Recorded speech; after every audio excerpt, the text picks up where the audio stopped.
en los caminos del Señor, que puede ser que tengan claro y que las áreas de su vida que en otros creyentes que llevan más tiempo, que ya deberían tal vez de dar ejemplo, pues ya las tienen ellos dominadas, ¿no? Entonces ya te digo, no es cuestión de suerte, no es cuestión de tiempo, es cuestión de conocer la verdad.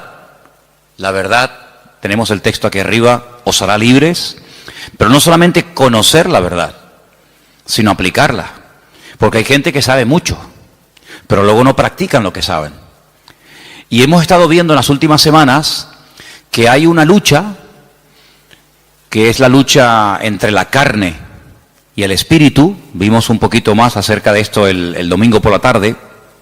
Y si alguien se ha preguntado, bueno, ¿y esta lucha hasta cuándo va a durar? ¿Hasta cuándo vamos a tener luchas con el carácter, con nosotros mismos, con los problemas y tentaciones de la vida? ¿Hasta cuándo? ¿Será que esto es al principio, primer año? Claro, todo está empezando, todo es nuevo. Ya en el segundo año, un poco menos, y ya a partir del tercero, cuarto, quinto año, ya estas luchas entre carne y espíritu desaparecen completamente. ¿Podríamos dar esa respuesta a una persona que se pregunta cuánto tiempo dura la guerra, la batalla entre la carne y el espíritu? Pues no. Sería totalmente incierto, sería falso. Esto no es cuestión de decir, bueno, los primeros años van a ser años duros, difíciles, porque es el tiempo en el que estamos aprendiendo y poniendo la base, el fundamento de nuestra vida, pero luego ya después, olvídate, luego ya a disfrutar, a vivir la vida, y ya no hay luchas, ni batallas, ni problemas. No es cierto. Si alguien te ha enseñado o si has escuchado a alguien que predica así, pues no es verdad. Porque la batalla, la lucha entre la carne y el espíritu durará toda la vida. ¿Amén? Yo sé que algunos dicen, uy, me cuesta decir amén, pero es así de claro. Te va a durar toda la vida. Y en esta tarde vamos a leer unos versículos de Gálatas capítulo 5 que se parecen mucho, mucho a los versículos que leímos el domingo por la tarde, que era el capítulo 8 de Romanos. Ahora pues ninguna condenación hay para los que están en Cristo Jesús, los que no andan conforme a la carne, sino conforme al Espíritu. Y vimos cómo el capítulo 8 de Romanos, que es un capítulo extraordinario, donde las palabras claves son carne y espíritu, espíritu y carne, aparecen muchas veces con diferentes connotaciones, con diferentes aplicaciones. Ahora cuando comencemos a leer en Gálatas capítulo 5, verso del 16 en adelante, te va a dar la impresión, te va a dar la sensación de que seguimos leyendo la carta de Pablo a los romanos. Pero no tiene nada que ver con la carta de Pablo a los romanos. Esta es otra. Esta es la carta a los Gálatas. Y voy a comenzar a leer a partir del versículo 16. Digo pues, andad en el Espíritu. Ya esto ya lo había dicho también a los romanos.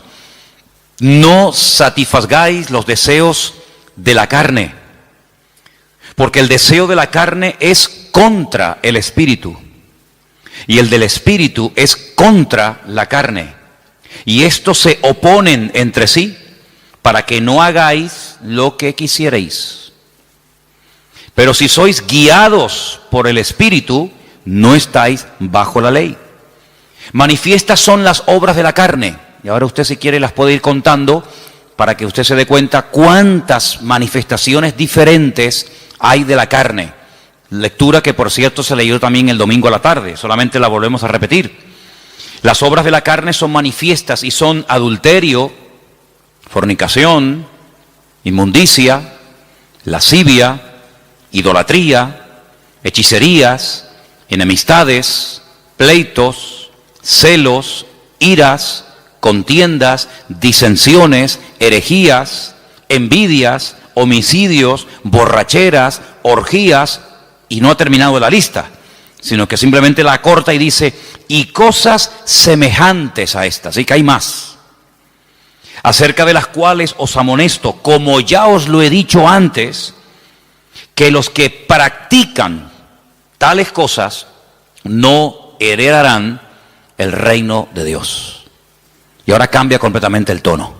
Ahora se va al tema del Espíritu y dice, mas el fruto del Espíritu es amor, gozo, paz, paciencia, benignidad, bondad, fe, mansedumbre, templanza. Contra tales cosas no hay ley. Los que son de Cristo han crucificado la carne con sus pasiones y deseos. Si vivimos por el Espíritu, andemos también por el Espíritu. No nos hagamos vanagloriosos e irritándonos unos a otros, envidiándonos unos a otros. Si Pablo nos presenta un panorama muy real. Pablo en ningún momento presenta a las iglesias que él pastoreó y fundó en su época como iglesias, como comunidades perfectas, donde no había celos, envidias, no había en definitiva pecado. Claro, si así fuera, nosotros nos sentaría muy mal y nos sentiríamos como los peores cristianos del mundo si leyéramos que los Gálatas, los Corintios, los Filipenses, los Tesalonicenses eran hermanos donde nunca ocurría nada malo, nada negativo, no había envidias, ni peleas, ni celos, ni discrepancias entre los hermanos. Pues nosotros al leer eso, si fuera así, diríamos, Señor, pero qué malos somos. Somos unos pésimos cristianos, porque mira cómo vivían nuestros hermanos del siglo I, sin criticarse, sin tener envidia entre ellos, sin haber competiciones, celos, divisiones, ¿verdad? Sin embargo, el panorama es todo lo contrario. Es todo lo contrario. Mire, si fuéramos a la primera iglesia, a la iglesia primitiva, la iglesia madre, la iglesia de Jerusalén, una iglesia, pues imagínate tú, estaban allí todos los apóstoles, todos los discípulos del Señor, atendiendo, pastoreando la iglesia. Si de los 12 eran 11, porque uno, todos sabemos que se quitó la vida, Judas, pero el resto estaban allí. Ahí estaba Juan, estaba Tomás, estaba Pedro, estaba Santiago. Así que los mejores maestros, los mejores pastores, testigos presenciales de los milagros y de las enseñanzas del Señor.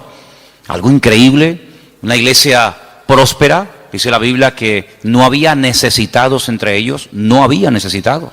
No había gente de clase alta, de clase baja, gente con un poder adquisitivo tremendo, gente que los pobrecitos no tenían ni para comer. Dice que entre ellos no había necesitados. ¿Y cómo solucionaban este problema? Porque en las iglesias hoy en día se ven muchas diferencias. Gente que está muy bien, gente que no está tan bien, gente que le sobra de todo, gente que le falta de todo. Pues ¿cómo es posible que en aquellos tiempos el Señor diga, y está escrito, y esto ha sido inspirado por el Espíritu, lo cual no es ninguna exageración ni mentira, que en la iglesia no había ningún necesitado? Bueno, pues muy fácil, muy fácil. Dice la Biblia que los que tenían mucho, vendían, se desprendían de su patrimonio y lo repartían a los que no tenían. Sí, pero bueno, es que eso es lo que dice la Biblia, que los que tenían propiedades, no todos tenían propiedades, evidentemente, pero los que tenían propiedades, los que tenían un patrimonio muy grande, lo vendían y no se lo quedaban para ellos, sino que dice que lo repartían, lo ponían a los pies de los apóstoles y ellos sabían a qué familias y a qué hermanos y cómo y cuándo repartir, de tal manera que dice que no había. De puertas para afuera, en el mundo, en la calle, habría, imagínate tú, mendigos, necesitados, pero dice que en la iglesia no había necesitados entre ellos, sino que todos tenían todas las cosas en común. Entonces, claro, muchas veces la gente dice, pero hermano, las cosas que se leían en la Biblia, aquellos milagros, aquellos acontecimientos tremendos, hoy en día no se ven. Hombre, evidentemente, ¿cómo se van a ver? Si la vida de los cristianos no tiene absolutamente nada que ver, nuestras vidas, con eso de la propiedad privada y con eso de la privacidad, etcétera, etcétera, nuestras vidas no tienen nada que ver con la vida que aquella gente llevó, por lo menos durante un tiempo. Y uno dice, una iglesia tan bendecida, con tantas enseñanzas, con los apóstoles, con milagros, porque mira que había milagros allí, milagros que a veces ocurrían hasta sin pedirlos, sin querer. Pedro dice que un día iba al culto, y cuando él iba caminando, claro, uno proyecta la sombra y dice que la sombra, ni siquiera imposición de manos, ni oración directa, sino su sombra, dice que cuando pasaba y caía por encima de los enfermos, eran sanados. La sombra de una persona, la sombra. Eso no lo hemos visto nosotros nunca, y no sé si alguna vez lo veremos, pero en aquellos tiempos era normal. Y cuenta la palabra que incluso había gente que vivían lejos, ya un poquito más adelante en los tiempos del apóstol Pablo, cuando ya era un apóstol, y dice que había personas que vivían lejos, incluso que tenían problemas con demonios terribles, y Pablo se quitaba una prenda de su ropa, un pañuelo, lo que fuera, y se lo mandaban a través de un familiar o de un vecino o de un amigo, y cuando se lo ponían encima aquella persona se sanaba, era liberado. Unas cosas increíbles, ¿no? Increíbles. Multitudes se convertían, un día 3.000, otro día 5.000, los cultos de oración eran diarios, dice que todos los días subían a la hora tercera, a las 3 de la tarde, la hora de más calor, pues no había siesta, sino la siesta era culto de oración todos los días. Iban a entrar a la iglesia y la gente pedía y oraban por ellos y ya entraba, imagínate tú, empezar el culto ya con sanidades y milagros y aún no había empezado el culto. Una iglesia increíble. ¿No te hubiera gustado formar parte, aunque sea un tiempito, de esa iglesia? ¿No te hubiera gustado escuchar? ¿Quién predica el jueves? Juan, el discípulo amado. ¡Wow! Y el domingo por la tarde, Pedro y Santiago. Y el próximo jueves, Tomás. Y el siguiente, una gloria increíble. Pero ¿cuál fue el primer problema de esa iglesia? ¿Cuál fue el primer problema? ¿Económico? No, porque no tenían problemas económicos. Porque ya ellos sabían cómo solucionar los problemas internos de la iglesia. Ellos sabían perfectamente, oye, no llega para tal. Pues no pasa nada, si no llega, yo tengo una casa, la vendo, pum, y con eso se paga no sé qué. Oye, que ahora no tenemos para no sé qué. No pasa nada, tengo un terreno. Ellos sabían perfectamente cómo solucionar los problemas económicos. Entonces, ¿cuál fue el problema de la iglesia? Si no fue económico, si no fue falta de crecimiento, si no fue mala doctrina, mala enseñanza, o herejías, ¿cuál fue? Murmuración. ¿Cómo? ¿Pero cómo se pueden murmurar? ¿Cómo se pueden criticar unos a otros los hermanos en semejante iglesia? ¿Y por qué murmuraron? Porque cuando llegaba la hora de la comida, que por cierto, comían todos juntos porque era una especie de gran comunidad, pues no sé, dice que las viudas que eran de origen judío, parece, no sé si es algo que realmente era así, pues eran criticadas por otras viudas que dicen, mira, ella le has puesto 2 chuletas, a mí me has puesto una sola. Yo veo en el plato de ella que le has puesto 3 papas, a mí me has puesto 2, y las de ella son muy grandes, las mías son muy chiquititas. ¿Cómo puede ser que una iglesia tan bendecida y tan próspera y tan impactante y tan de todo, el primer problema que registre la Biblia fuera murmuración? Pues ese fue el primer problema de la congregación.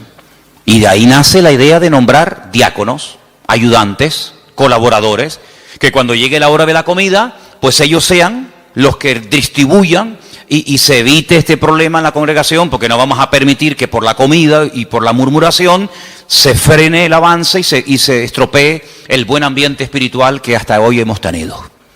Y entonces dijeron, vamos a nombrar 7 hermanos de confianza, 7 hermanos que los vamos a poner como diáconos, que se van a encargar a partir de hoy de solucionar este tema. Porque nosotros no nos vamos a poner ahora a servir las mesas. Lo nuestro es otra cosa. Lo nuestro es la palabra, la oración, tener comunión con el Señor, atender espiritualmente al pueblo. Pero ahora si nos vamos a poner a dar de comida a miles y a miles de personas, se nos va el día en esto y al final no cumplimos con lo que teníamos que cumplir. Pero claro, pusieron unos requisitos. Dice que tenían que ser hombres llenos del Espíritu Santo, de fe y de buen testimonio y sabiduría, para servir las mesas. Pues si esos eran los requisitos de los diáconos, ¿cómo tenían que ser los apóstoles y los pastores en aquella época? Yo creo que muchos de los que somos pastores hoy en día no podríamos ser ni diáconos en la iglesia primitiva, porque ponían el listón tan alto, era algo tan elevado que pedían para que una persona pudiera atender las mesas, que tú imagínate lo que tenían que pedir para ser pastor. Algo realmente increíble. Así que vemos que el problema de la carne y del espíritu ya surgió en el seno de la primera iglesia, en la iglesia primitiva. Imagínate 2000 años después. Imagínate 2000 años después. Si viendo y viviendo en aquel tiempo y en aquel ambiente y aquella atmósfera de gloria, de bendición, de un mover de Dios espectacular, donde todo lo que ocurría era genuino. Las cifras que se dan no son aumentadas, no se estiran las cifras. Bueno, eran 200 los que se convirtieron, pero tú pones ahí 5000. No. Todo era genuino, los milagros eran genuinos, las sanidades eran genuinas. Todo lo que ocurría era genuino, no eran cifras evangelásticas. Eran cifras genuinas, milagros realmente del Señor. Si eso ya ocurría en aquella época, imagínate hoy en día cuando nuestro nivel de santidad, nuestro nivel de espiritualidad no tiene absolutamente nada que ver con el de nuestros hermanos de los primeros siglos, de la era cristiana. Entonces vemos que el problema dentro de la iglesia fue la carnalidad. Ahora, oraba y le pedía al Señor, Señor, tiene que haber algún cuadro, tiene que haber algún pasaje en la Biblia para que este tema que estamos tratando últimamente de la carne y del espíritu, de vivir en victoria o vivir en derrota, nos resulte lo suficientemente gráfico como para captar lo que más o menos quiere decir la Biblia cuando habla de la lucha continua entre la carne y el espíritu. Y hay un pasaje extraordinario. Hay un pasaje increíble y lo vamos a leer esta tarde y vais a ver cómo al entender ese pasaje vais a poder entender mucho más lo que me refiero cuando hablo de la carne y del espíritu. Vamos al primer libro de la Biblia, al primero, que se llama Génesis, capítulo 25. En Génesis capítulo 25 vamos a leer una historia muy conocida, pero de la cual vamos a extraer muchísimas lecciones para poder entender mejor la lucha entre la carne y el espíritu. Génesis capítulo 25, voy a leer a partir del versículo 19. ¿Lo tienen, hermanos? Muy bien. Dice así la palabra del Señor, presta atención, hermano. Estos son los descendientes de Isaac, hijo de Abraham. Abraham engendró a Isaac. Y era Isaac de 40 años cuando tomó por mujer a Rebeca, hija de Betuel, arameo de Padán Aram, hermana de Labán, arameo. ¿Cuántos datos en un solo versículo? La edad, el nombre del padre, el nombre del hermano, un montón de datos, todos muy importantes. Quédese con esta cifra, 40 años tenía cuando Isaac se casa. Y entonces dice en el versículo 21, y oró Isaac al Señor por su mujer, que era estéril, y lo aceptó el Señor y concibió Rebeca, su mujer. Y los hijos luchaban dentro de ella y dijo, si es así, ¿para qué vivo yo? Y se fue a consultar al Señor.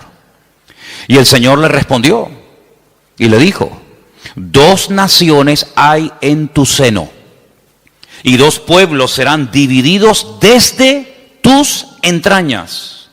El uno será más fuerte que el otro, y el mayor servirá al menor. Esa es la palabra que el Señor le da a esta mujer atormentada. Esta mujer que lo está pasando realmente mal, porque tiene una batalla, tiene una guerra dentro de su vientre. Entonces ella dice, Señor, si estar embarazada es esto, yo no quiero vivir, yo no quiero seguir adelante con este embarazo, quítame la vida. Y entonces ella se va y se refugia en el Señor y le dice, Señor, explícame qué es lo que aquí está pasando. Seguramente ella habrá hablado con otras mujeres, incluso a lo mejor, vete tú a saber, con alguna mujer que también estaba embarazada como ella en aquel tiempo. Y seguramente alguna le habrá dicho, oye, pues yo no sé, yo no te entiendo porque a mí no me está pasando nada de lo que tú estás diciendo. Entonces ella cuando se va a consultar con el Señor no es porque está un poquito mareada y tiene vómitos por la mañana temprano cuando se levanta y pierde el equilibrio y está cansada. No, ella está harta.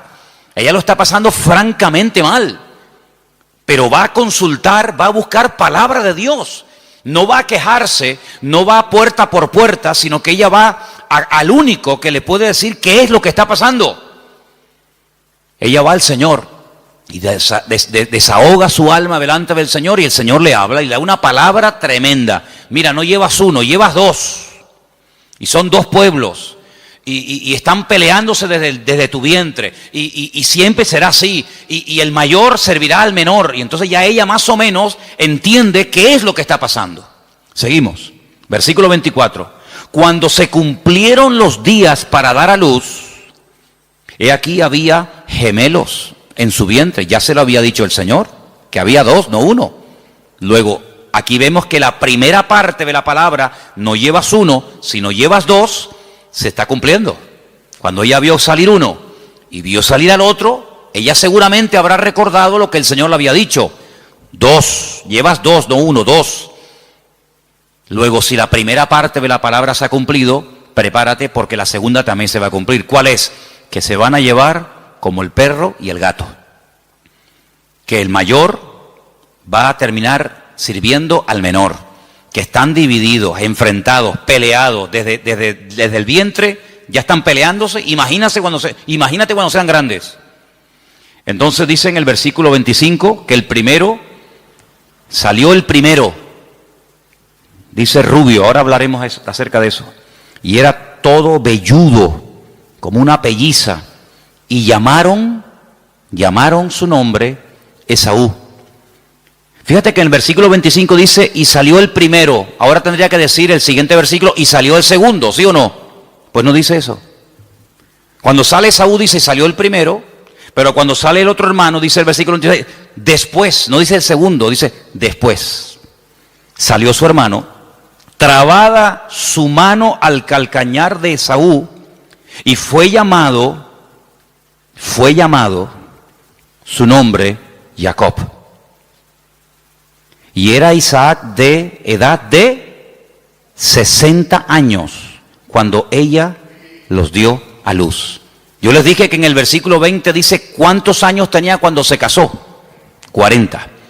Y al final del versículo 26 dice cuántos años tenía cuando fueron padres. 60. Es decir, que durante 20 años intentaron ser padres y no pasaba nada. Dice la Biblia que ella era estéril. Pero Isaac sabía perfectamente que para Dios no hay nada imposible. Porque Isaac es el resultado de una oración de fe y de una intervención sobrenatural de Dios sobre su madre. Porque ustedes saben que los padres de Isaac fueron Abraham y Sara. Y la Biblia dice que eran gente muy mayor. Ella era de 90 y él de 100 años, tú imagínate. Y para colmo, ella también dice la Biblia que era estéril. Luego, humanamente hablando, entre la edad y el tema de la esterilidad, imposible. Pero él vive. Él sabe que su madre fue sanada cuando su padre oró por ella. Luego, ahora otra vez, se repite por segunda vez en una mujer, en una matriarca, el mismo problema que Sara, es estéril. Y se volverá a repetir en la siguiente generación, en Raquel, sabemos, ¿no? Era Sara, era Rebeca y era Raquel. 3 generaciones seguidas de mujeres estériles, pero mujeres sanadas por el poder de Dios. Una generación le daba ejemplo a la otra, y la otra a la otra, y así sucesivamente. Se pasaban la fe de unos a otros. Por eso dice que era la fe de Abraham, la fe de Isaac, la fe de Jacob, el Dios de uno, el Dios de otro, ¿verdad? No se aprendían cosas en una primera generación y luego no llegaban esa segunda y se terminaba diluyendo la bendición, sino que la bendición iba de menos a más. Date cuenta que, por ejemplo, Abraham ora, Dios sana a su esposa y tiene 1. El hijo nace y ora por su esposa y tiene 2. Y nace el tercero, que sería el nieto, en este caso el hijo de Isaac, y en vez de 2, tiene 12 varones y una hembra. Luego la bendición siempre va de menos a más. Ahora, fíjate qué curioso, 40 años tenía cuando se casó, 60 cuando fue padre. Quiere decir que durante 20 años no hay registro en la palabra de que Isaac orara por este tema. Esta es la primera vez que encontramos a Isaac orando por un tema familiar. Esta es la primera vez que la Biblia dice que Isaac se paró y dice, lo hemos leído en el versículo 21, Isaac oró al Señor. Si ustedes leen antes de este versículo, y en capítulos anteriores, no dice absolutamente nada. Luego, durante 2 décadas, durante 20 largos años, aquí no pasaba nada. Hasta que Isaac, el cabeza del hogar, se para y dice, aquí hay que orar. Pero el texto que estamos leyendo esta tarde me llama mucho la atención, porque cuando dice en el versículo 21, y oró, esa palabra, vayetar, significa oró insistentemente, porfiadamente. No oró de una forma superficial. bueno, Señor, tú sabes que queremos ser padre, ayúdanos en tu nombre, amén. Venga, vamos a hacer otra cosa. Sino que él se metió en serio con Dios. Él dijo, aquí hay un problema. Curioso que no dice que su esposa también oró con él, sino dice que él se puso enfrente de ella a orar por ella. Eso es muy curioso. Él tomó autoridad y dijo, bueno, a lo mejor tú ya te has resignado a no ser madre. Pero dice que él se paró frente a ella y él oró fervientemente. Bueno, por ahí hay un versículo en Santiago que dice que la oración del justo puede mucho. No dice así, me equivoqué, perdón. La oración eficaz del justo puede mucho. Corregí porque no es lo mismo decir que la oración del justo puede mucho que decir que la oración eficaz del justo puede mucho. Si quitamos la palabra eficaz, da a entender como que todo lo que oramos resulta con éxito, y no es así. Es la oración eficaz. Algún día hablaremos de cómo se arma, cómo se construye, cómo se hace una oración eficaz. Porque hay gente que dice, es que yo oro y yo no veo resultados. Y yo pido, pero llevo 20 años y yo no veo. Entonces la Biblia dice, es la oración eficaz. Porque hay oraciones que no son eficaces. Son oraciones, pero no son eficaces. Y una vez conté aquí que Alejandro Magno tenía en su guardia personal un grupo, creo que eran como de 400 y pico mujeres, que la llamaban las amazonas, que eran mujeres que se cortaban un pecho, amazonas, con un solo pecho, se quitaban un seno, porque eran las mujeres que tenían que protegerlo a él, era su guardia pretoriana, por decirlo de alguna manera, era su seguridad privada, personal, y las mujeres, lógicamente, al tener pecho, pues no se puede pegar el arco como un hombre se lo puede pegar y de esa manera apuntar, sino que al no poderse pegar el arco, la flecha no sale como tiene que salir. Entonces se sacrificaban por su rey, se cortaban un seno, pues se llama amazonas, con un solo seno, y de esa manera, donde ponían la flecha, o donde ponían el ojo, ponían la flecha. Entonces eran personas que se sacrificaban, se amputaban un miembro de su cuerpo con tal de cumplir con su cometido. Bueno, el Señor dijo una vez que si tu ojo te produce problemas, que te lo arranque. O si tu problema no está en los ojos, sino en las manos, pues arráncatela o córtatela. Porque mejor es entrar tuerto, ¿no? Se dice tuerto, ¿no? Mejor es entrar con una sola mano que no entrar. Entonces, si hay algún miembro de tu cuerpo que te está causando problemas, pues ya sabes lo que tienes que hacer. Si lo quieres tomar simbólicamente o lo quieres tomar literalmente, tú verás. Pero tú tienes la responsabilidad de cortar, de quitar de tu vida todo aquello que te está impidiendo obtener resultados. Sea mano, sea ojo, sea televisión, sea internet, sea móvil, sea amigo, sea novia, sea novio, sea vecino, sea vecina, sea perro, sea coche, sea moto, sea deporte, sea lo que sea, sea lo que sea. Cuando hablamos de acerca del ojo, no es que necesariamente me voy a arrancar el ojo, porque puedo seguir viendo por el otro. Entonces, estamos en la misma. Sino es todo lo que entra, porque dice la Biblia en Eclesiastés, cuando describe el cuerpo humano, ustedes saben que hay una descripción del cuerpo humano, desde la cabeza hasta la coronilla, desde la coronilla hasta la planta de los pies. Cuando él llega a la parte de la visión, él dice que son las ventanas. Las ventanas. Y el Señor dijo, si tu ojo es bueno, si lo que tú ves, si lo que entra por las ventanas es bueno, todo tu cuerpo estará lleno de luz.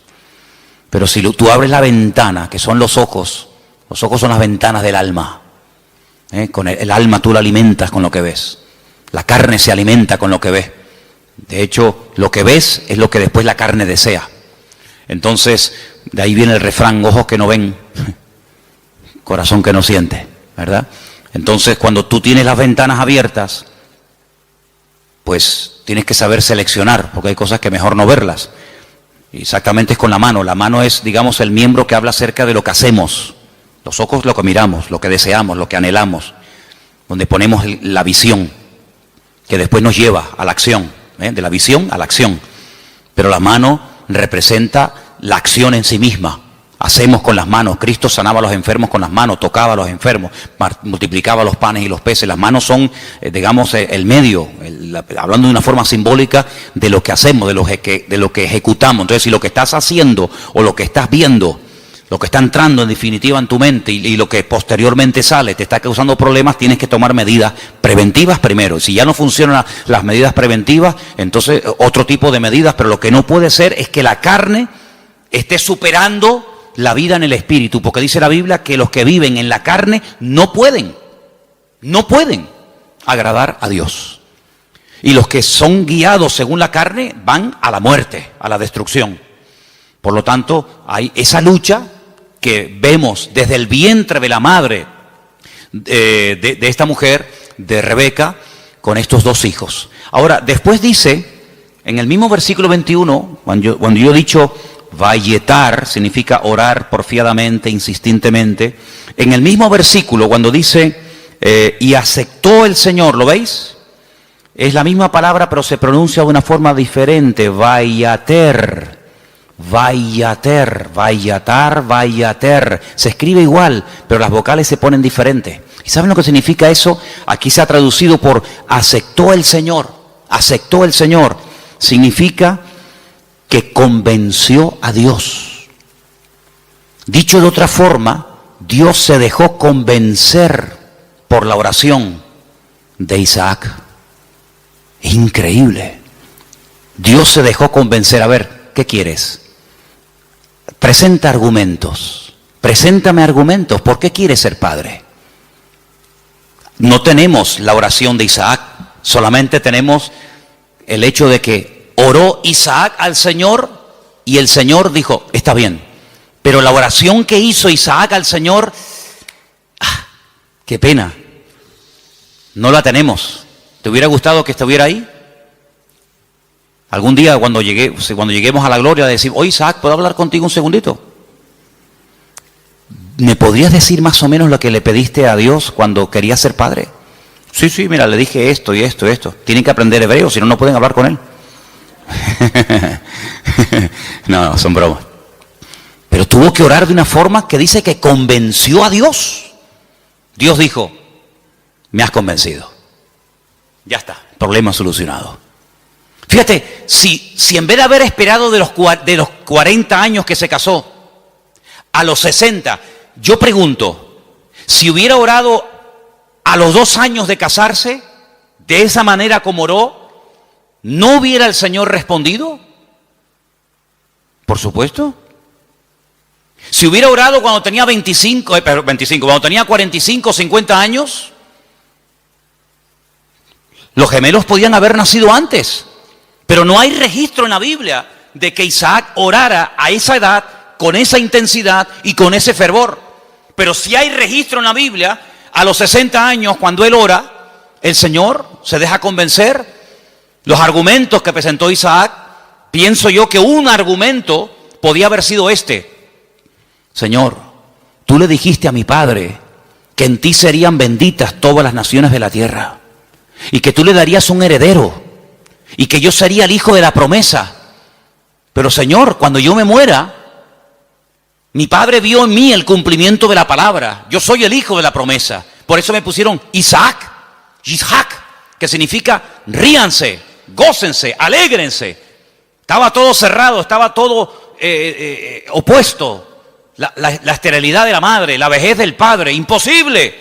Pero ríanse, Isaac. Yo soy el hijo de la promesa. Pero ¿y cuando yo me muera? Se acabó la risa, se acabó la alegría. Cuando yo y mi mujer nos muramos, ya no hay continuidad. La bendición nació y murió con nosotros. ¿Cómo puede ser esto? Señor, dame hijos para que siga la bendición. Y ahí presenta argumentos. Y ahí, en el buen sentido de la palabra, Isaac dialoga, discute, pelea con Dios en oración. Y dice, vayater, Dios se dejó convencer. Estoy de acuerdo, Isaac, perfecto.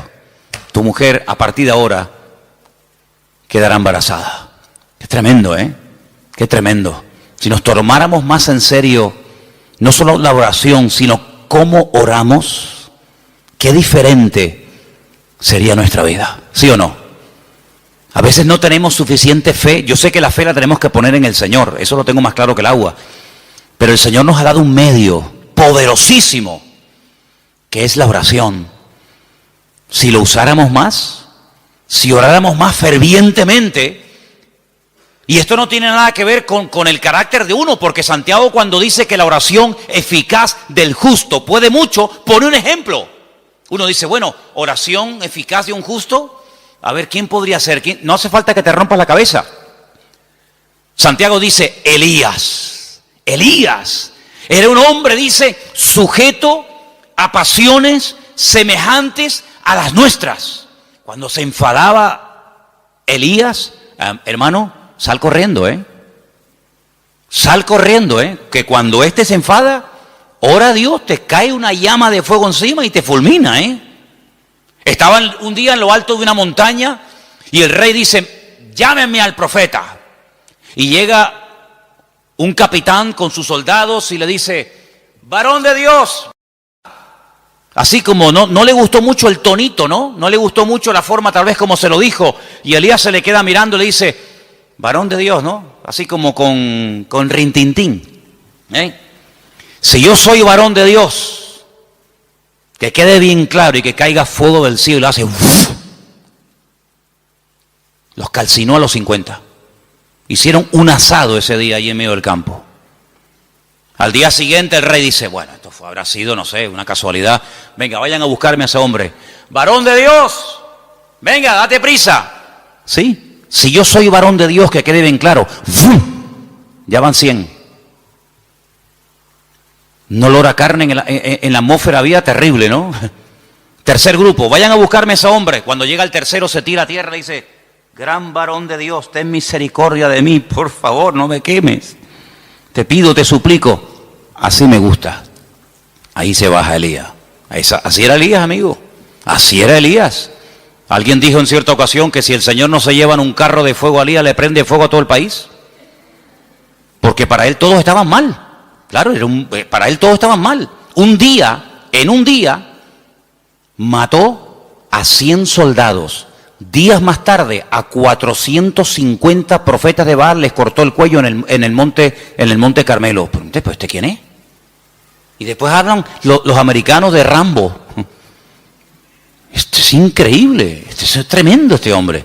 El Señor se lo tuvo que llevar con él. Pero mira, era un hombre que se desanimaba, ¿sí o no?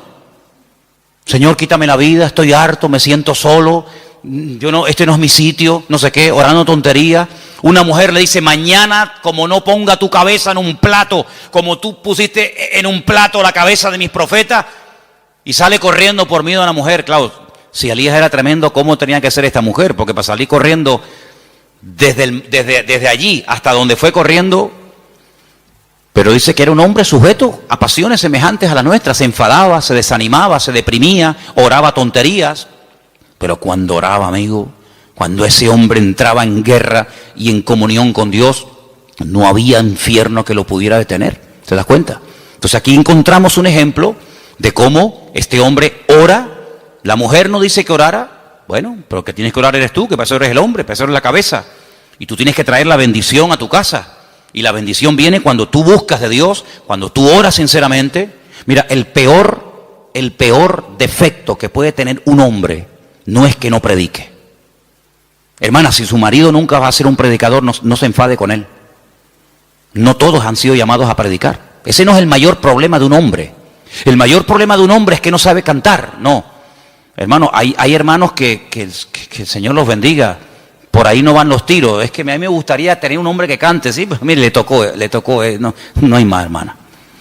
El problema de un hombre no es que no canta o no predica. ¿Tú sabes cuál es la peor desgracia que puede tener un hombre? Que no sepa orar. Ese es el problema más grande que puede tener una mujer, es que su marido no ora, que no sepa orar. Porque este hombre, cuando oró fervientemente y oró porfiadamente, insistentemente, automáticamente en la casa, todo cambió. Ahora, la oración trajo problemas, porque por la oración de Isaac, dice la Biblia, que su mujer lo estaba pasando mal. Pero ella, ¿qué fue lo que hizo? Lo que le enseñó su marido: vete a hablar con el Señor, déjate de quejarte, vete a la cámara secreta y allí en la cámara secreta abre tu alma delante del Señor. Y el Señor le dio una palabra tremenda. A muy pocas gentes el Señor le da palabras específicas para sus hijos y a ella se los dio. Vamos a leerlo otra vez. 2 naciones hay en tu seno, 2 naciones, 2 pueblos serán divididos desde sus entrañas. Es imposible la convivencia.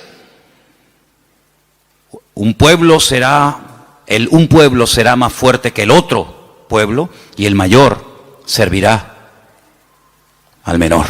Tremendo. Este hombre cambió la situación de su casa porque oró por ella. Ahora, lo que me llama la atención, lo decíamos hoy en casa, que cuando su papá, cuidado con esto, cuidado, porque hay cosas que se transmiten a través de lo físico, de lo genético, pero también hay cosas que se transmiten de generación en generación por la vía espiritual. Si me sacan una célula de mi cuerpo, cualquiera que sea, y extraen un ADN de mi pelo o de donde sea, en un 99,9% ese ADN dirá que yo soy hijo de fulano de tal. Es inevitable, totalmente inevitable. Las famosas pruebas de paternidad. Ah, no, es que ese hijo no es mío. Sí, hazte una prueba de paternidad y ahí, amigo, ahí sale. O eres o no eres. Bueno, tal vez no. O eres o no eres. Lo genético, queramos o no, se transmite de generación en generación. ¿Y lo espiritual? Porque dice la Biblia que somos espíritu, alma y cuerpo. Luego transmitimos la genética y como lo natural es un reflejo de lo espiritual, lo he dicho ya 1.000.000 de veces, pues si transmitimos lo genético, si transmitimos lo físico, lo espiritual, no te quepa la menor duda. Por ahí podríamos un día hablar largo y tendido sobre este tema. Dice la palabra de Dios que tal la madre, tal la hija. ¿Sí o no? Eso dice la Biblia. Tal la madre, tal la hija. No dice tal el padre, tal el hijo. Eso no lo dice. Pero la Biblia se dice tal la madre, tal la hija. Así que mamá, ten cuidado que le estás transmitiendo a tus hijos. Porque la madre transmite mucho más a los hijos de lo que te puedas imaginar. Mucho más a veces que un padre. ¿Qué te parece? La responsabilidad es tremenda. Así que si hay aspectos negativos espiritualmente hablando de tu madre o de tus antepasados, métete en la habitación con el Señor y que Dios corte todo eso lo antes posible. Para que no seas tú una víctima de cosas del pasado. Aunque un día hablaremos más detenidamente sobre todo esto. Pero lo que quiero decir con todo esto es que él no tomó una sierva. Él podía haber dicho, bueno, ¿qué hizo mi padre cuando oró y no venía yo, vaya, no nacía yo? ¿Qué hizo mi padre? Tomó una sierva. Era la costumbre de la época. La costumbre, no lo bíblico, no lo correcto. Por dejarse llevar por la costumbre, resulta que hasta el día de hoy estamos pagando las consecuencias de aquello. Porque no fue una palabra dada por el Señor como ahora el Señor le está diciendo a Rebeca lo que le está pasando, sino que fue una costumbre. Cuando la señora de la casa no podía tener hijos, o bien porque fuera estéril, o bien porque fuera demasiado mayor, la costumbre era una criada, la criada de la señora, la criada de confianza de la casa, pues podían tener relaciones sexuales, el amo con ella, y ese hijo que naciera se consideraba hijo legítimo del matrimonio. De hecho, había prácticas que a la hora de parir se ponía una debajo y otra arriba, y las dos hacían como que estaban pariendo, y no, era toda una historia, ¿no? Isaac podía haber dicho, bueno, pues yo voy a hacer lo mismo. Él no hizo eso, porque él aprendió que imitar lo que otros hacen para obtener resultados no es lo correcto. No hay que imitar lo que hacen otros, y mucho menos tomar costumbres y aplicarlas como si fueran principios bíblicos. Tú no tienes que imitar a nadie. Es que mi padre lo hizo, pero eso no significa que tú lo vas a hacer. Mira, hay un momento en la vida de Isaac en el que él tiene la tentación de hacer lo mismo que hizo su padre. No con la criada, ya eso lo dejamos bien claro, porque Isaac prefirió esperar en Dios 20 años que precipitarse y adelantarse, como hizo su padre con Agar, y fue un desastre. que al final saben que tuvo que expulsarla, al hijo, etcétera, etcétera. Pero hay un momento en el que él quiere bajar a Egipto, porque su papá bajó a Egipto. Y entonces el Señor lo para y le dice, no, tú no bajas a Egipto. Entonces no tengas la tendencia de imitar, de copiar, de hacer lo que otros hacen, porque en ese caso le resultó favorable, o tuvo algún éxito, o tuvo alguna bendición. Dios no es un Dios de métodos, es un Dios de principios. ¿Cuántos dicen amén? Usted no tiene que imitar, no es que, es como por ejemplo, usted sabe que cuando hay una persona enferma, siempre hay alguien que se te acerca a decirte lo que tienes que tomar. Cuando hace poco tenía la garganta mal, me afectó un poco la garganta, si yo me hubiera tomado todo lo que me dijeron, me hubieran envenenado. Me hubiera envenenado. No, tienes que tomarte tomillo con un poco de orégano y con una cuchara y una yema de huevo. Al rato venía otro. No, lo que tú tienes que hacer es tomarte gárgaras de limón con miel por la mañana. Venía otra. No, lo tienes que hacer de una infusión de jengibre. Si yo llego a mezclar todo eso, estaría muerto. Porque todos tenemos siempre la tendencia de decir a los demás lo que tienen que hacer. Y aquí vemos algo muy importante. Isaac dijo, mi padre hizo mal. Pero yo no voy a imitar a mi padre. Yo voy a orar al Señor, y aunque seguramente Isaac tenía muchas criadas y muchas siervas, yo no voy a hacer eso. Y eso se lo transmitió a su mujer, de tal manera que ella, cuando está mal, lo que hace es lo que su marido le ha enseñado. Vete a orar y el Señor te dirá lo que tienes que hacer. ¿Cuántos dicen amén? Tremendo, este pasaje me gusta muchísimo. Así que no toma el ejemplo de su padre, pero ahora vamos al versículo donde dice que los hijos luchaban dentro de ella. Dentro de ella.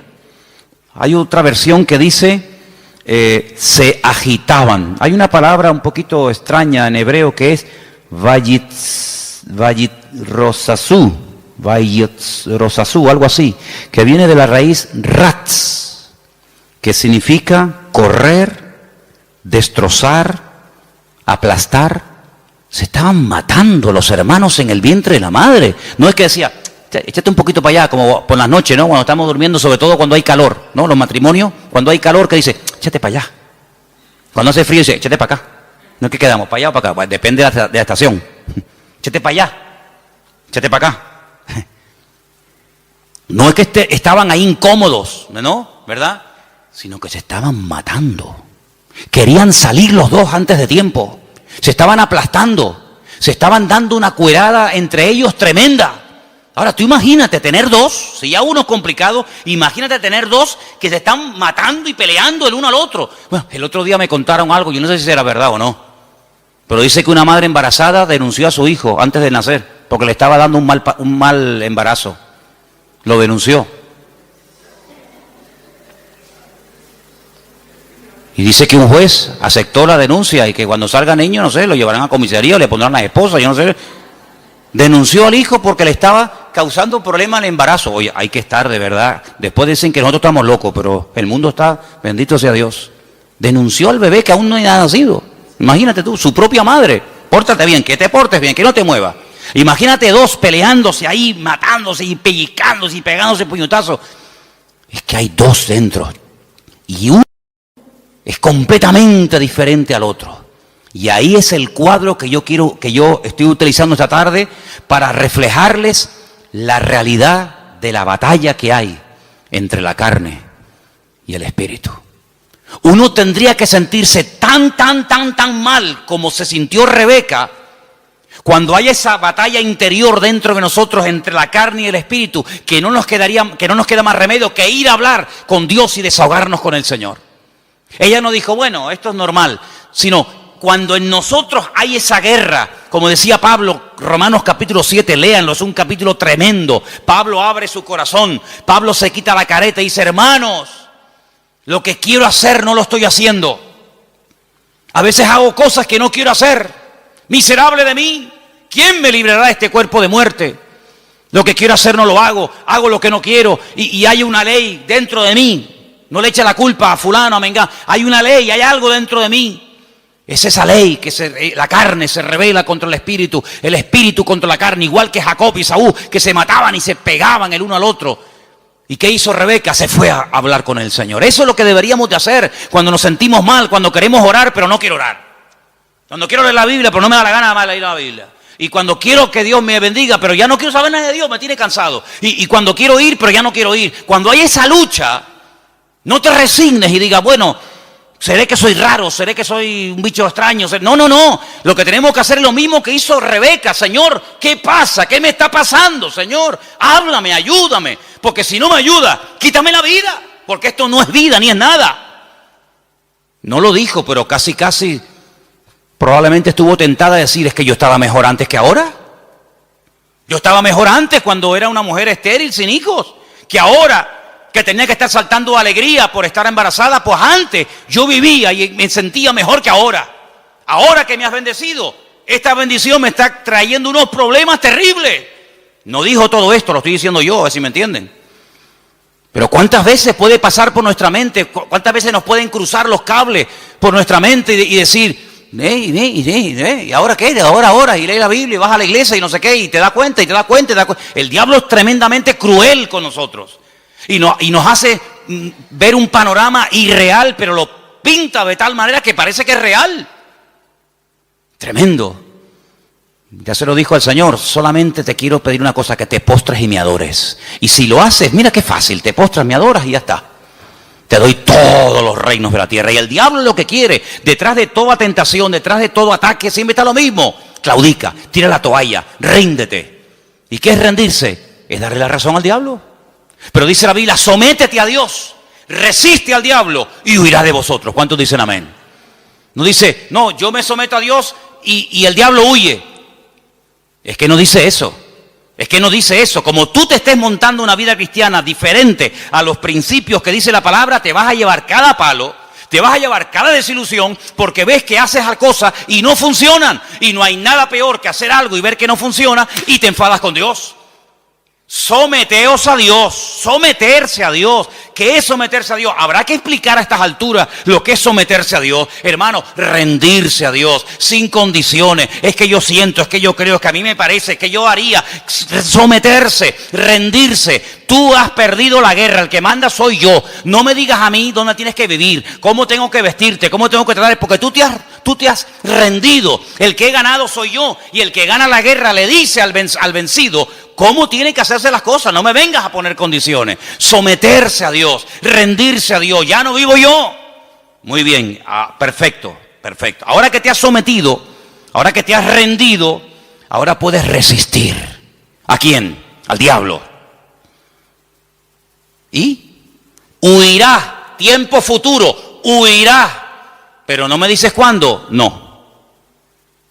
Te digo el presente, sométete, resiste, tiempo presente. Y en futuro, la victoria, huirá. Es decir, si tú te has sometido a Dios, tú sabrás, yo no sé. Si tú te estás sometiendo a Dios diariamente, porque no es que me sometí el domingo pasado y durante toda la semana hago lo que me da la gana. No, me someto el lunes, me someto el martes, me someto el miércoles, me someto cada día, cada instante de mi vida. Si yo me estoy sometiendo, yo tengo que resistir el lunes, el martes, el miércoles. Y si no se ha solucionado el problema, si no ha huido el enemigo, si no se ve un rayo de luz en el horizonte, ¿qué hago? Pues quiere decir que tienes que seguir sometiéndote a Dios y resistiendo. Sometiéndote y resistiendo. ¿Hasta cuándo? Hasta que huya. Ese es el objetivo, hacer huir al enemigo, ¿sí o no? Cuando tú te montas en un avión, imagínate que te vas de aquí a Madrid y por el camino dice, señorita, una preguntita por favor. ¿Estas turbulencias es normal? Sí, es normal. ¿No me podría dejar usted a mí por el camino, por favor? ¿Cómo? ¿Cuánto tarda esto? 2 horas y media. ¿2 horas y media? No, yo no. No, yo... Dígale al chofer que en la próxima parada me bajo. Menos mal que no hay timbre en los aviones. Si hubiera timbre, ¿cuántas veces le darían la paliza al pobre piloto? Para, aquí me quedo. No, tú tienes que llegar hasta el final, porque tú saliste de un sitio para llegar a otro. Y en la vida cristiana no hay paradas intermedias. Saliste y no volváis atrás, dice la Biblia. El Señor le dijo al pueblo de Israel, no hagan otra vez nunca este camino de vuelta. Yo los he sacado de allí para llevarlos a la tierra de prometida, la tierra que fluye leche y miel. No se les ocurra nunca más, ni a ustedes, ni a vuestros descendientes, hacer el camino de vuelta a Egipto, porque no hay marcha atrás. Y en la vida cristiana dice que el que pone la mano en el arado no puede mirar atrás, porque si pongo la mirada atrás, el surco no sale derecho, sale todo torcido, y eso es un desastre, es un desastre. Por lo tanto, vemos en este pasaje que se oró, se obtuvo resultados, pero lo que queremos hablar con todo esto es de la diferencia de Esaú y de Jacob, para después darnos cuenta de lo que es la carne y de lo que es el espíritu. Serían divididos, separados, enfrentados desde el vientre de su madre. Es decir, convivencia cero, imposible. Cuando hace años, ¿se acuerdan los que estaban? Algunos todavía no saben esto, pero cuando estábamos en el puerto de la Cruz y en una de las casas que hay allí, ¿se acuerdan ustedes que vinieron aquellos santeros? Eran cubanos, total, ¿qué más da? Pero eran cubanos. Hubieran sido japoneses, pues digo, santeros japoneses, aunque nunca me imagino un santero japonés, pero bueno. Vinieron aquellos santeros japoneses y lo primero que me dijeron el primer día, dice, venimos a por ti, por tu casa, por tu iglesia, por tu ministerio, vamos a destruirte. Ya. Yo miré así para que no hubiera ningún hermano y me escuchara. Porque algunos cuando a lo mejor vieron a Cristo volcar las mesas y se sacó el cinturón, dijeron, ¡ah! El Señor se enfadó. Sí, se enfadó, porque hay momentos para enfadarse. Entonces el Señor volcó las mesas y lo volcó correctamente, no se equivocó. ¿Ustedes creen que se equivocó el Señor? Lo hizo todo perfecto. Pues yo le dije a aquello, digo, ay amigo, ustedes no saben dónde han caído. Y una serie de cosas más. Entramos en guerra, claro, entramos en guerra. Mataron palomas.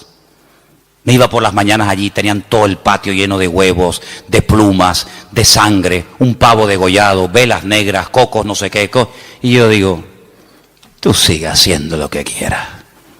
Sí, haz lo que quieras. Como si quieres matar una piara de cochinos aquí en el patio, me da exactamente igual. Y el Señor me dio una palabra orando una noche en el muro allí en Jerusalén. Y me dijo, de aquí a poco se irán y no los verás nunca más. Mirarás y el malo ya no estará y nunca más lo verás. ¿Qué te parece? Entramos en guerra, se fueron, no como vinieron. Cuando alguien viene a hacerte daño no se va igual que como vino. No. En el mundo espiritual no, en el mundo puede ser, pero en el mundo espiritual cuando alguien viene a hacerte daño no se va igual que cuando vino. Se va peor, se va dividido. Dice, por un camino viene y por 7 se marchan. Sí, la reacción a nuestro favor siempre es en contra del enemigo, evidentemente. Y llegó un día en el que yo dije, ya está, se acabó. Uno de ellos me llamó aparte y me dice, ¿puedo hablar con usted? Ya cuando a mí me hablan de usted, yo digo, qué curioso. Ya me habló de usted. Y me dice, ¿por qué no llegamos a una convivencia? Así me dijo, esa fue su palabra. ¿Por qué no llegamos a una convivencia? Y le dije, jamás en mi vida, por encima de mi cabeza, yo jamás conviviré con ustedes. Hijos del diablo, les dije. Que vienen aquí ustedes a hacer daño. Convivencia en absoluto. La única convivencia que hay es que ustedes quemen toda esa basura, lleguen adentro a la iglesia, se conviertan y le pidan perdón a Dios por lo que están haciendo. Se fue, imagínate tú, como un saltaperico. ¿Qué te parece, amigo? Convivencia, principio del fin. ¿Ya quieren convivir? Pues ya saben que no pueden, vamos a convivir. No habrá nunca convivencia entre Esaú y Jacob, jamás. Es más, la debilidad y la derrota de uno fortalece y le da la victoria al otro. No pueden estar los dos como cabeza. Cuando uno está como cabeza, el otro tiene que estar como cola. Y cuando el otro está como cola, el otro está como cabeza. Es algo antagónico, no pueden estar los dos en la cúspide de la pirámide. O uno está arriba o el otro está abajo. De hecho, cuando uno está arriba es porque se ha fortalecido con la debilidad del otro. Y cuando el otro está abajo es porque su fortaleza la ha perdido y la ha tomado el otro que le ha vencido. Eso es así en el mundo espiritual. No puede haber convivencia entre la luz y las tinieblas. Donde hay luz, no hay tinieblas. Y donde hay tinieblas es porque hay ausencia de luz. Pablo utiliza todo esto y dice, hermanos, qué común unión puede haber entre Satanás y Cristo. ¿Qué común unión puede haber entre la luz y las tinieblas, entre un inconverso y un creyente? Ninguna. Por eso dice, no se unan. El mundo quiere unirse, claro. Para el enemigo eres atractivo, para el enemigo eres un trofeo de guerra. Pero le dice el Señor al creyente, no al inconverso. Al creyente dice, no te unas. Él querrá unirse contigo. Hay gente del mundo que se enamoran de chicas cristianas. Hay chicos de la calle que se enamoran de chicas y los del mundo claro, porque tienen un atractivo, tienen una gracia de Dios. Pero tú enamorarte de uno del mundo, estás loco. Bueno, pues el sábado canto, oro, alabo a Dios. El domingo también, porque hay culto, entonces tengo que portar bien. No puedo comportarme mal, ni decir palabrotas, ni... Sábado y domingo está bien, total. Pero claro, ya el lunes, el martes que no hay culto, el miércoles que no hay culto, entonces no has entendido nada. Porque no se puede convivir, no se puede vivir en la carne y en el espíritu. Hubo un hombre en la iglesia de Corinto que estaba dentro de la iglesia, dentro del cuerpo de Cristo, pero estaba viviendo en la carne. ¿Sabéis el caso, no? Dice la Biblia que el pecado que estaba cometiendo, cuando Pablo se lo comenta, dice, oye, pasa esto y esto. ¿Cómo? Dice, lo que ese hombre está haciendo, el pecado que está cometiendo, ese perverso, lo llama así la Biblia, perverso, que viene de pervertido. Dice, ni los del mundo lo practican. Ni los del mundo están viviendo en tanto desorden como ese que se llama hermano, pero se ha metido dentro de la congregación y no tiene nada que ver con una vida de un cristiano. Pablo dice, yo ya lo tengo claro. Bíblicamente dice, yo ya he juzgado ese caso. Yo ya lo he juzgado. Juntaos vosotros con mi postura, con mi espíritu, con mi determinación y cogerlo y sacarlo de ahí, entréguenselo a Satanás para que destruya la carne, a ver si su espíritu se salva. Una cosa increíble. Entonces le dijeron, mira, ven para acá, aquí no puedes venir más. Te estaba acostando con la mujer de su marido, de su padre, que a lo mejor no era su madre, pero podía ser la madrastra. Estaba teniendo relaciones sexuales con la mujer de su padre. Y Pablo dice, pues, pero eso, ni en el mundo se hace eso. Ven, te mete una sacudida en un minuto, que tus 6 meses de cristiano te los tira por tierra, amigo. Te mete una tunda que en algunos casos algunos ni se levantan. Fíjate lo que te digo, ¿eh? Cuando ustedes oren, ustedes se están comprometiendo. El mundo espiritual oye, los demonios oyen, los ángeles oyen, Satanás oye, Dios oye. Y el mundo espiritual tiene una característica que a veces los seres humanos hemos perdido, y es que son pacientes. Son pacientes, saben esperar. Son sigilosos como la serpiente, que están horas y horas y horas en un charco de agua colgados en un palo. Horas ahí sin moverse, no pestañean nada, esperando que pase una presa. Uno dice, vámonos ya, aquí no viene nadie. Está uno pescando, llevamos 10 minutos. Pues espérate un momento, si acabamos de llegar, vámonos ya. La serpiente está ahí esperando, 1 hora, 2 horas, hasta que... Son así, amigos. Entonces el diablo en el mundo espiritual hay esa característica de saber esperar. ¿No dice la Biblia que está como un león rugiente, buscando a quién? ¿A quién devorar? A veces no lo tiene fácil, hay que ser sincero. A veces no encuentra uno una presa fácil. Pero cuando el lobo, cuando el león, cuando el animal que va a cazar, que vive de la carne, de lo que mata, va a cazar, no ataca al primero que ve. Jamás hace eso. Se sube en un lugar alto y observa la manada.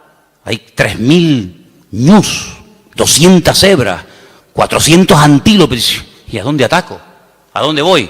Espera. Empiezan a observar. Uy, aquel camina raro. Empiezan a mirar. Va cojo, es mayor. se cansa, va el último. Hacen una estrategia de tal manera que a ese, que no puede ir al ritmo de los otros, lo aísla, la manada se va, lo deja solo, y cuando está solo, encima, débil, enfermo, se le tiran encima y se acabó.